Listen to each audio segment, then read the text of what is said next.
Hey Flosstube, I am Danielle and this is my channel Love and Stitchin', a channel all about cross stitch. Thank you so much for stopping by. I really appreciate you visiting and I hope that you see something that you like. Feel free to hit the like, subscribe, comment, anything like that. I always love interacting with everyone. So today is Tuesday, March 8th, 2022, and this is Flosstube number 18. I just want to say thank you so much to everyone who commented on my last video. I had asked kind of when everyone likes to see their favorite floss tubers and how often and on schedule or spontaneous or anything like that. And I really enjoyed reading the comments. I think there's some consensus and then some differences. I agree that I like to have my regular floss tubers that I can kind of know when they're going to be filming and look forward to that every week. And then I also like to see just spontaneous ones pop up. So one thing is if you hit subscribe, hit notification or the little bell. That way you get notified because I know people can get lost, especially when they're spontaneous. But that way you actually get notified when someone posts a video. So that's how I get notified for my floss tubers that are more spontaneous than on a regular schedule, is I get notified by YouTube and it pops up as a notification. And that's always exciting to see one of those come through when you're not expecting it. So anyways, thank you so much for commenting. I appreciate it. I'm going to do things a little bit differently today. I'm going to do the life update at the end. And there's not a whole lot there, but I'll just share that at the end because I want to kind of jump into the stitching. There is a lot of stitching, not because I've had more time, but because I think I've just needed it. So even last night I was up till I think 11:30. I didn't get to start stitching till 10. So then I just really wanted to kind of de-stress, and that's what stitching is for me. It is a way for me to de-stress, a way for me to really process what's going on in my life, going on in the world, kind of clear my mind. And I think that's probably the way it is for a lot of us. So over the past few weeks, I think I've just needed extra stitching time, whether I have had the time or not. I've just kind of made it a priority and allowed myself to stay up a little bit later just so that I could have that aspect in my life. So there is a lot to share today. So let's just dive in. I do have a couple previous finishes. As you can see, I am in a different location. So we moved some things around in my dining room. And so my living room is actually over here. You can kind of see a little bit of it. And then this is just on a side wall that goes into the hallway where the kids' rooms are. I have a antique curio cabinet right here, and it is filled with all things turtle, as well as some like souvenir cups that we have collected over the years. So I've had fun getting out my spring decorations and decorating. I do have another corner piece that has some spring decorations, and I will probably film in front of there for my next video so you can kind of see what that looks like. I do still have my winter Whirligig up here because I want my spring Whirligig to go up there when it's ready. So it's kind of a placeholder right now as it's not finished. But anyway, so for my previous finishes, I picked up stitching with the Housewives, their seed packs from last year. So I decided not to stitch the entire seed pack. I found a finishing idea that I liked. I loved the bunnies that they put in them. And so I just decided to stitch the bunnies. So the first one, I think the first one that I did was carrot seeds. And so this is carrot seeds. And so this stand is from Michaels, and it's just a little chalkboard stand. I think it was maybe $2. And so I picked up several of them. And then I just attached it to some green gingham. And again, just the bunnies and the carrots because I thought they were so cute. And then this was a carrot from probably Hobby Lobby. I've seen that they do have some carrots. I was actually there this morning. I don't know if they had these exact like felt ones, but they did have some carrots as well. So that is the carrot seeds. And then cabbage seeds came next, I think. And so again, the same stand, green gingham. And then I actually sewed this. So I found a tutorial. I think it was probably off of Pinterest. And I wanted to make like a little cabbage seed like I had for the carrot seeds, but I couldn't find anything. So I just had to make it. So I found a tutorial on how to do it, and I think it turned out really good. So I'm very happy with how that guy little turned out. Even though, as you know, I'm not much of a sewer, and this was all hand sewing, which I definitely had to follow the instructions very closely and be very careful in how I did it. So this one is Radish Seeds. And so again, same finishing, and I did this one as well. So I couldn't find any stuffed felt, even online, vegetables that I wanted to be able to add into them. So I had to go find a tutorial, and this one actually came with a pattern. So I just traced the pieces, and then I was able to sew them together according to the instructions, and I think it turned out really cute. So here are all 3 of them together, and they're perfect size for a tiered tray. And so I love having them there on my tiered tray because they're perfect, and they stand up so I can still put some things around them and the stitching isn't covered up. So that is that finished. And then my other one is one of the Housewives as well. And so it is their spring What's in My Cup series that they did. And this is the finish. And so I actually changed them out seasonally. So I have each season. I do also put the Christmas cups in here. I think the other seasonal cups or like holiday cups I put separately, but the Christmas cups I put in here. So I've got all 4 seasons done, and I put the middle cup in the middle, or obviously the spring, or what it says which season it is in the middle, and then the other one surrounding it. And then I just put some ribbon around, kind of woven in between it, and then a ribbon on top with a carrot. And these each have different gingham backgrounds to match them. And then because this piece is metal, I just have a little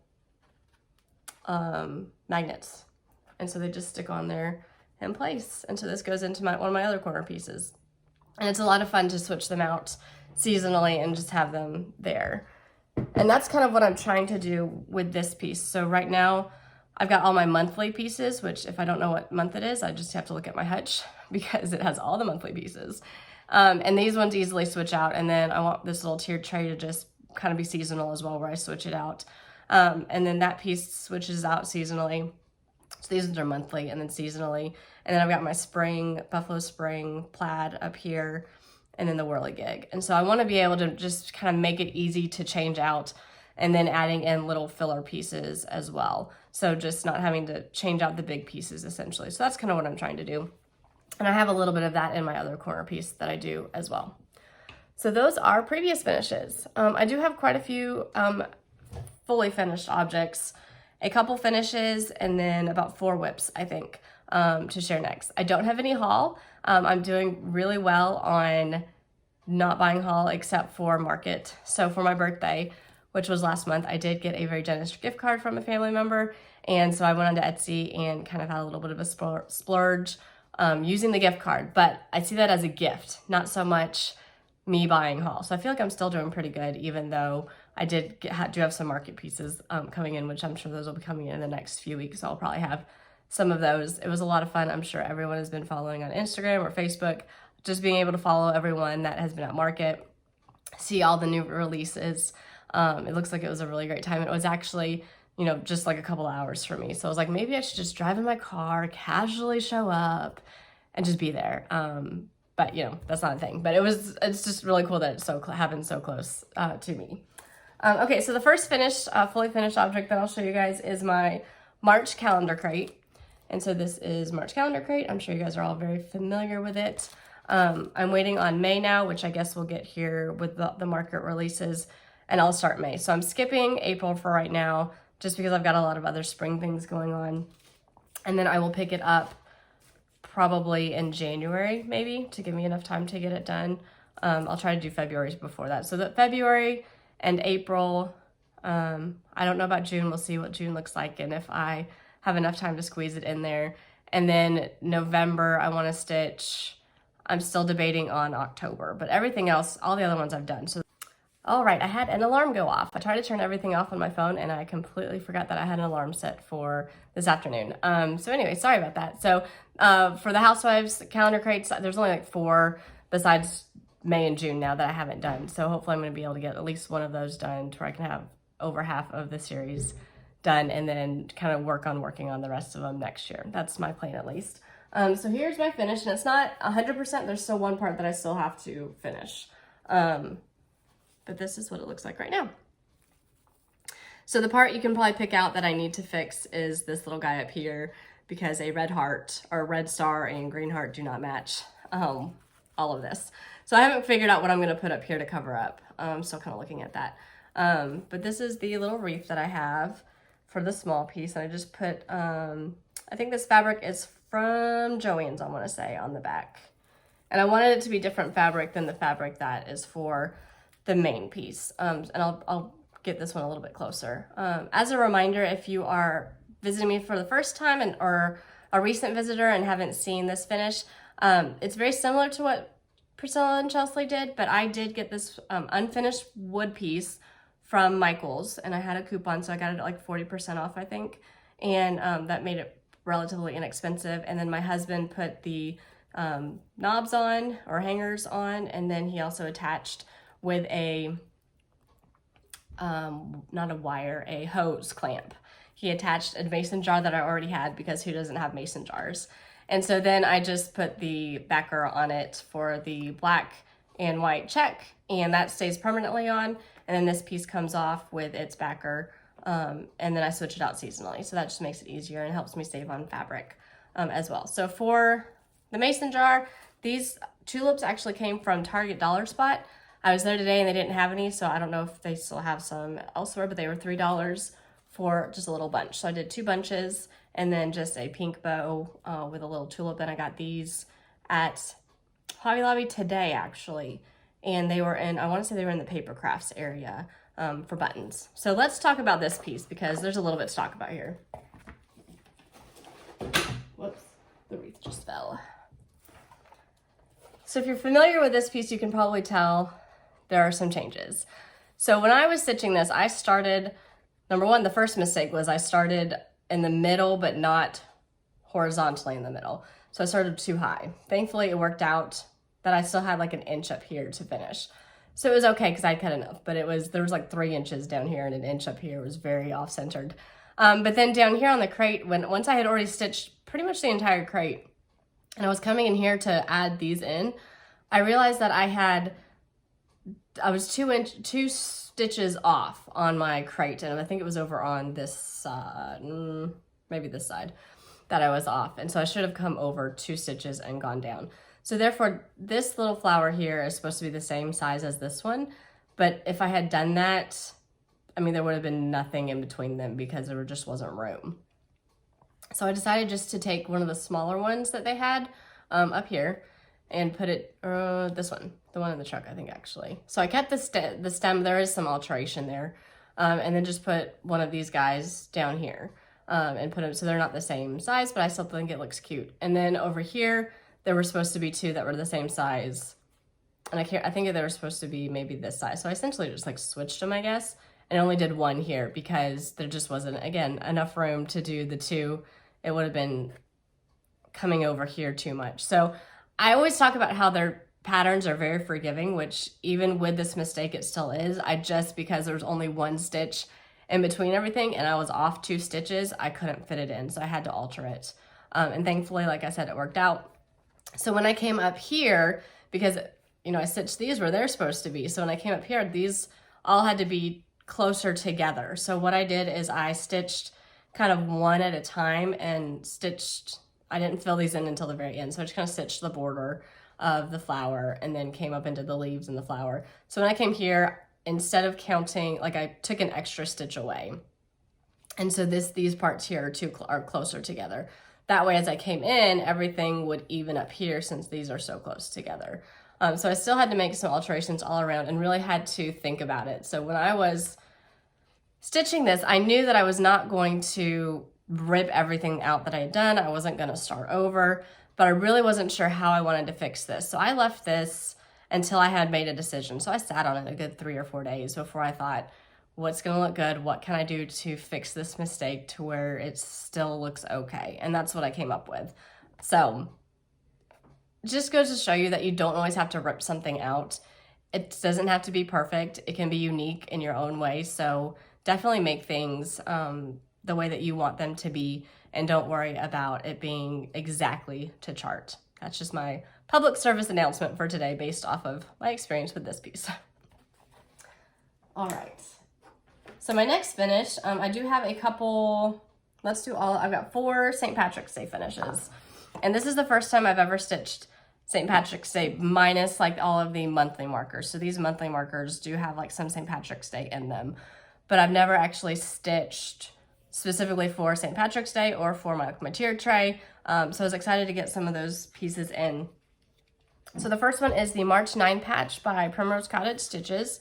And I am just keeping it in this box. I think it's either from Dollar Tree or Michaels, but it was very inexpensive. Unfinished, leaving it unfinished for now at least, and just switching them out monthly. And it just hangs in my kitchen because it's got this little hanger. And so I did everything according to the chart. It's on a mystery piece of 28 count fabric. And then this backer, probably Joann's, I would guess. I don't know for sure. But I have it on some other things as well because I really like it. And it's just perfect. And then, let's see. This is also from Primrose Cottage Stitches. It is Lucky Love, maybe? I can't remember what it's called, but it's on their Etsy shop that you can get it from them. And so this is finished on a little wood block that was from Hobby Lobby. I bought this specifically knowing I wanted to stitch something that could sit in the tiered tray on it. I just couldn't figure out what specifically until I kind of stitched some of these smaller pieces, and then I decided what looked good. And so it's on another mystery piece of like green fabric that I think I coffee tea dyed. So it's a toned down green. It's not like a bright green or anything. And I really had fun stitching this one. That checked little guy is harder than you would think. Just trying to get all of it, because there's 2 greens and then the white in there. So trying to make sure you get the right colors where they have to go. And then once you do that, it's easy to fill, like once you get 1 color or maybe 2 colors, like the white I did last, and it was easier to fill the white in for where it needed to go once I had everything else in place. But that was a little bigger. The letters were super simple though. They went fast. So I like that one a lot. And then this is by Pinker and Punkin Quilting. Melissa, she designs free patterns and they are fabulous. She is so generous to put these out there for free for us. And I've stitched a lot of her little small ones. I've got all of her charts like saved on my iPad or my tablet and printed out, and I want to stitch a lot of them. But this is Lucky Stamp is what this one is. And so it's finished on a piece from Walmart, and it was an Easter piece last year. So I think underneath it said Happy Easter, but it, you know, it's got this little part that stuck out. And once I had already attached it to sticky board, because I thought this one was actually going to go on here. But then I decided to go see what else I had, and I found this, and it fit perfectly. And so I decided to put it on here. It's on tough coffee tea dyed 25 count Lugana, stitched with the called for colors, and then just a black or a green piece of gingham on the back, and then a triple bow. And then I got these today at Hobby Lobby as well, because there's not a ton of finishing little doodads out there for bows and ribbons and things for finishing right now for St. Patrick's Day. But I found these again in the paper crafts section, so they had just a bunch of them that you could get. So I think there's a pack of maybe 10 that came in there, so those will be good for continuing to finish some more pieces. Okay, so my last St. Patrick's Day finish is an Erica Michaels freebie. I'm not sure if it's still on her website or not. You might be able to find it online somewhere, but this is a slice of Blarney, and I used DMC 986, I think, because I couldn't find, like I knew I wanted to go on this piece, but I couldn't find a variegated green that I had. Otherwise, I would have used a variegated green that would match this backer. So this is really the closest I could come that was gonna match. And this is from Hobby Lobby as well. And stitched on a mystery 28 count, I believe. And so my husband actually went to Ireland before we got married, so a good 11 or 12 years ago, and got to see the Blarney stone up close in person. I've got a picture of him. And so I wanted to stitch this one specifically because he had asked me to stitch some more St. Patrick's Day pieces because he has an Irish background. And I didn't have a lot of that, so he wanted to decorate a little bit more for St. Patrick's Day. And because he's been to the Blarney Stone, I wanted to stitch this one specifically. And it was a very quick stitch. I stitched the outline of this and then just filled it in. And that was mindless, quick stitching, which was really nice to have that. Okay, so my next finish, and this is the last one. Yes, I'm very excited about it. It might be one of my favorite finishes of all time. I have had this finishing piece for a year and a half now, I guess. I got it on our camping trip to Branson, Missouri a year and a half ago. And it was at an antique store, and I knew it would be a really great finish and piece. And then I actually went and searched for seasonal patterns that I could switch out that would fit and look cute and, you know, kind of work with what it was. And it's been sitting there. I found the pieces that I wanted to do. I've had them probably for a year now. I just haven't started them yet. And it was actually a really quick stitch. So I was glad that I got it started. So hopefully I can get the entire year or 4 seasons done this year to where I can have it. And it's going to sit at the very top of my hutch because it's pretty tall. So the piece I'm talking about is by Donna, and it's Seasonal Harvest Pillows. So I'm going to stitch all 4 of these, and I'm stitching them on 25 count oatmeal Lugana by Lori Holt, I believe. It's from Fat Quarter Shop, and I've already cut everything out for them.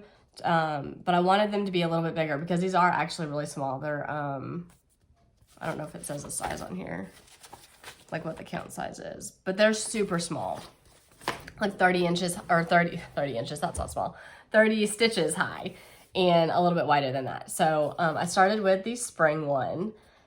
This was my first time stitching over 1. I used 2 strands over 1 because it's 25 count, but I'll show you guys when I show the piece. I'll actually show it closer. But Donna is, I've noticed with the patterns that I have from her, there is at least something or a couple things that are in over 1 stitching, and she's got some phenomenal pieces that came out from market. I can't wait to get them because I did order them. And I was kind of zooming in on the pictures to see if there was over 1, and I found the over 1. There is over 1. So I just, it took me a little bit longer than it probably normally would have to finish this one because I'm not used to over 1. I noticed that with the sewing method, which is what I normally do, it just didn't look right with the over 1 stitching. And so I actually had to go back to my roots, which is kind of the stab and poke method. So that took a little bit longer to do. So let me show you the piece and then I'll talk a little bit more about it. So this is the finishing piece, and I think it turned out great. I love this barn with the windmill, and I'll show you what it looks like underneath because so that's what it looks like, and it's been displayed in my house. And actually, because this piece is metal, I put the magnets on here and just some small little magnets, and then just center it up and have it sit like that. So that's the piece, and I'm going to show the stitching up closer. So I'm going to take it off so that you guys can kind of see what I'm talking about. So all of these letters are over 1, and then the carrots are also over 1.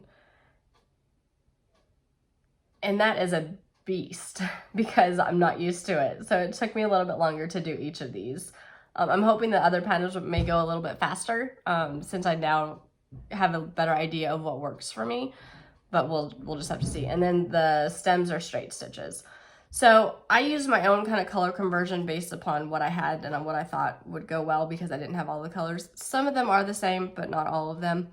For the carrots, this is actually called for in 2 different oranges. So instead of using 2, I decided to go with Pumpkin Harvest by Classic Colorworks because there's a decent amount of variegation. It's got like that really faint orange and it goes to a little bit darker. And so I think here the stems were supposed to be a different color than the sides of the carrots. And so I decided, I don't know if that's the stem because I don't know. Anyways, it was supposed to be a different orange. And so I just decided to keep it one variegated color, and I really like how that turned out. So this is one of my favorite pieces. It's super quick to stitch. At least this part. That part took me longer. But down here came together really fast, and I enjoyed seeing it come together, and I'm really looking forward to stitching the next one. So that is the pattern, and let's show you the finishing one more time. Get it on there. That's the finish. I'm so excited that it is done. Okay, so those are my FFOs. I did have 2 other finishes that I will share. I think the first one was my cross stitch camp piece by Colorado Cross Stitcher, and this is by MTDV Designs in the Just Cross Stitch Ornament 2021. It's called Christmas in My Heart, and I stitched it on 32 count Picture This Plus Brash Lugana with Classic Colorworks Licorice Red. So the prompt for winter cross stitch camp was to stitch something that was monochromatic, so just one color. And this piece fit perfectly. And so I really enjoyed stitching it. And I was very excited when my borders came together. And then these trees are filled in with like straight stitches as well, but they kind of cross over each other. So it was fun to do that. And then down here with 2022, I had to do a little finagling because I had initially started to stitch 2021, but the one is only, you know, like 2 stitches, I think, and this one was 3. So I had to move things over to center it. So I did have to rip it out, but that wasn't that much. So I've got another ornament done. I think this is my second technically ornament for this year, but I had a couple that I finished after Christmas. So I think I'm up to like maybe 5 or 6 for my tree this year. And now I'm gonna start working more on the ornament that I had started before this one and try to get it done so I can kind of move on to another one. Okay. And then one other St. Patrick's Day finish that I just haven't fully finished because I do want it to be in a pillow because it's more of a minimal stitched piece. There's not a lot of stitching to it, so I think it needs a little bit of embellishment with a pillow. But this was again by Pinker and Punkin Quilting, and it is You Are My Lucky Charm. Super quick stitch because it's, you know, pretty much all words. So I want to do that into a pillow, and I'm probably gonna have a pillow finishing day with my mom. She doesn't know it yet, but I'm probably gonna ask her if we can just do a pillow finishing day with all of my pieces that need to be finished into pillows. Okay, so I had 4 whips, and they are all new starts, so that's fun. The first one, and actually I had one weekend where I started 4 new patterns because I was ready to stitch all the spring things. I figured if I got them started, that would motivate me to pick them up. And I had some time that weekend to stitch, so I decided to do that. So this is Spring Whirligig by Heart and Hand. So the last one that I've got to do to put right there when he is done. This has been my car piece, so I've been working on him in the car, so there's not a ton of progress yet. But these stitch up quick. I think the first one I did, which was summer, I stitched it in a night, and then autumn, I think I did it in 2 nights. And so this one I'm just gonna work on as I can, and then probably when it gets close to the end, I'll probably ramp it up and finish it up because it won't take long. But it's an easy one for me to pick up in the car while my husband's driving and stitch it. So I like having that one in there. Another spring one that I started was Bunny Bakery by Stitching with the Housewives. This is the first one that I have stitched in their Up on a Pedestal series. So I'm looking forward to it, and it's so cute. And I'm stitching it. Do I have my little card? Because I don't remember what it's called. Oh, I feel this. I feel the tag. It is Picture This Plus 32 count Heritage Lugana. So the finishing piece I have for it is very similar to what Priscilla has, the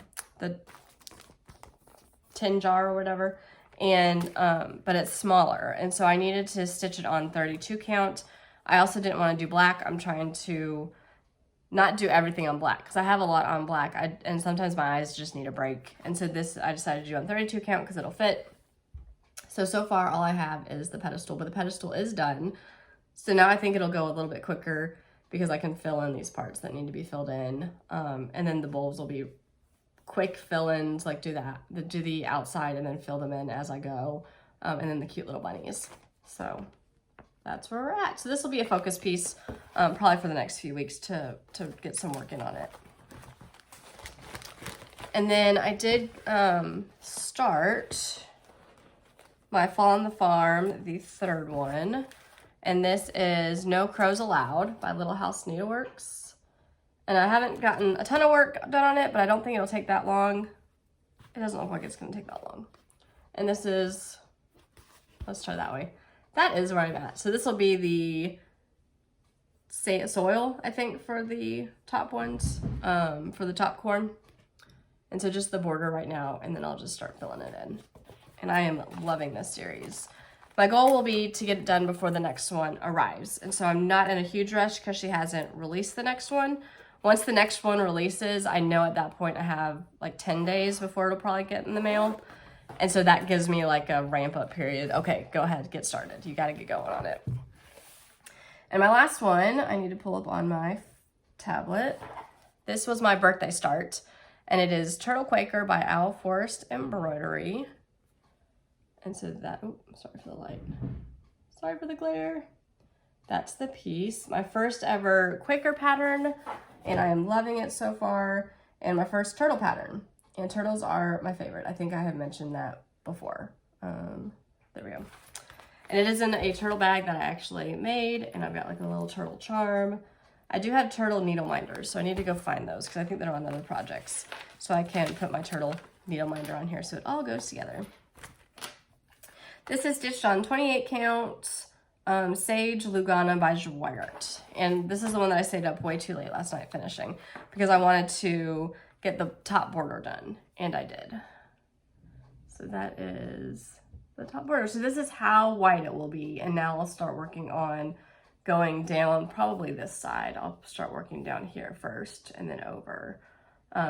So there are 4 pages of pattern on there, and so I started, thankfully the border is just repetitive because I started on technically what would have been, I guess it's the first page, but because I start on the right side of a pattern usually, I was on the wrong page. So I needed to start over there and I was on like the left side of it.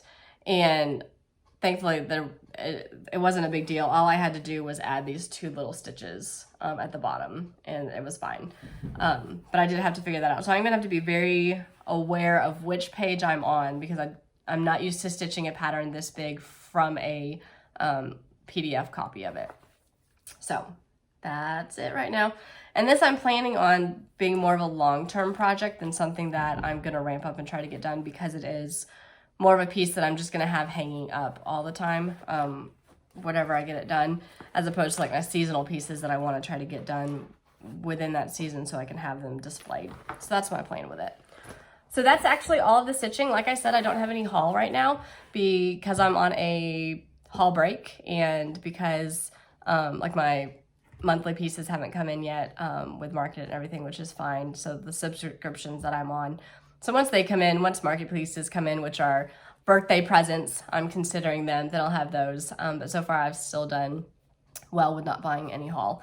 So that's all the stitching for plans for the next few weeks. I think I'm going to keep working on my spring pieces, try to get one more ornament done probably, and that's kind of where I'm at right now. I'm just kind of stitching what I want to stitch when I want to stitch it, and right now that's spring. I'm not really having like a set schedule for what I'm doing. I kind of just need that to just sit down and stitch what I want to stitch. So a little bit of a life update. Let's see. My birthday, my husband and kids woke me up and they had gone to shopping like the night before. That's how my husband is. And they had gone to like the Pandora store. So they got, let me see if I can show you. The little boy with the little hat. I already had the little girl, which my daughter's in pigtails today. So definitely reminds me of her today. And then these little hearts that say mother and daughter. So they added to my Pandora collection. And then we went to my birthday was on a Wednesday, so I was like, let's just have our normal dinner, spend time together as a family, not do anything crazy, and then this weekend we can celebrate. So Saturday night we went to my favorite restaurant, picked it up and brought it home, and it was Taco Mamacita, which is like a Tex-Mex place in downtown Chattanooga, and they have these enchilada suezas, is what they're called, and sweet potato fries, and they are delicious. So I was very excited to have that. I haven't had that in a long time. And on our way home, we actually saw a church nearby that had a full parking lot and a tour bus. And we were like, okay, what's going on? That's not normal for them on a Saturday night. And so we got home, we looked it up, and it turns out that Stephen Curtis Chapman was playing a concert there. And so we decided, well, we still have things we need to do here because we had a whole bunch of stuff to haul up to the attic that we hadn't done with all the housework we had done that day. But let's just see if we can get in. Even though it'll be a little bit of a later night for us with the kids. But we decided to it's 5 minutes down the road. We hopped in the car. They still had tickets left. We bought them online and we went to the concert. And it was a lot of fun. So my husband and I grew up listening to Stephen Curtis Chapman. So we got to introduce the kids and they had a great time. They were dancing. We went up into the balcony and sat at the very top where there was like a little platform area behind the chairs where the kids could kind of not bother a whole lot of people. There weren't a whole lot of kids there. And so thankfully we were kind of out of the way, but the people who were there enjoyed watching them and getting a kick out of them having a great time. The next day was Sunday, so we went and had my birthday celebration with my family. I asked my mom to make her famous cheese enchiladas and tacos, so it was a Mexican meal weekend. And so that was really good. Other than that, you know, activities are ramping up for us. My son started swim lessons, so 2 nights a week he's doing swim lessons. I really want him to feel more confident in the water and for me to feel more confident in his abilities in the water. And so he's actually had fun so far. He's only had it one night. And then this past weekend, soccer started back. And so we just did a skills clinic where he got to kind of practice his skills, and we had a parent meeting. Our first game will be this weekend, which of course it's going to be like 35 degrees as the high. So Saturday, I think we were in the 70s, and now a week later, we're in the 30s. So we're going to be bundling up. And we're just really looking forward to warm weather. And then gymnastics for my daughter. My son's going to do like a little class too. He is going to be 5 in May and just has all of the energy in the world. And so I think these activities are really going to help him to have a good way to let out that energy, and then learn a skill at the same time. When he starts kindergarten, we will not be keeping up this crazy schedule. And so far, it hasn't felt crazy. It's felt good, and he looks forward to what he's doing. So we'll kind of pick what he likes to do and keep going with that, as opposed to overloading him. But right now, we've got the time, and he's not in school besides his preschool twice a week. So it works out good. And then this weekend, we're going to Shamrock City. And so that is where my dad, it's in Rock City, Georgia, which is about 40 minutes from here up on a mountain. And it's kind of a touristy area for us. But my dad and his backpack band, they dress up in their kilts and they play throughout the park. And you get to go into caves. They have like different food that you can have that is Irish food and Irish dancers. And it's just like a little festival that they do. And so we're going to go see my dad play on Sunday. My sister's family is going to be there. We're not sure if my mom and my grandmother are going to brave the cold yet. Unfortunately, we couldn't get tickets, closer to the date. I guess we could have, but we decided to go ahead and get them, not knowing what the weather is going to be like, because they do it this weekend and next weekend. And more than likely next weekend is going to be better weather. But it is what it is. We're just going to bundle up and still have a great time. So hopefully for my next video, I will get some video footage of the band and of him at Shamrock City playing. So I will share that with you guys. Other than that, I think that's all I've got. I just want to say thank you so much for everyone. I know you've got a lot of people that you can watch, and I appreciate you stopping by and watching my video. I did have one shout out I wanted to give, and that is to the Sweetwater Stitcher. So she is a new floss tuber. I think she's done 2 videos now, and she just uploaded a tutorial I think I saw this morning. I haven't gotten a chance to check it out, but I will. And so she is a young mom stitching as well, and I've followed her on Instagram for a while. She's got some cute stitching, cute finishes. I'm really looking forward to following along with her and checking her out. So just want to send you over to her. We stitch a lot of the same things with a little variety as well. So if you kind of like what you see here, I think you'll like her as well. So go check her out. Other than that, I'll see you in a couple weeks. I'm not going to put a time frame on there. It'll probably be 2 to 3 weeks, as that seems to be kind of the normal for me. Just pop in here when I can. And if you want to get notified, because if I get lost in your subscriptions, or you forget to check on if I've uploaded a video, feel free to hit the subscribe and the bell, and you will get notified for when I upload a video. So thank you guys so much. I hope you have a great next couple weeks, and happy St. Patrick's Day.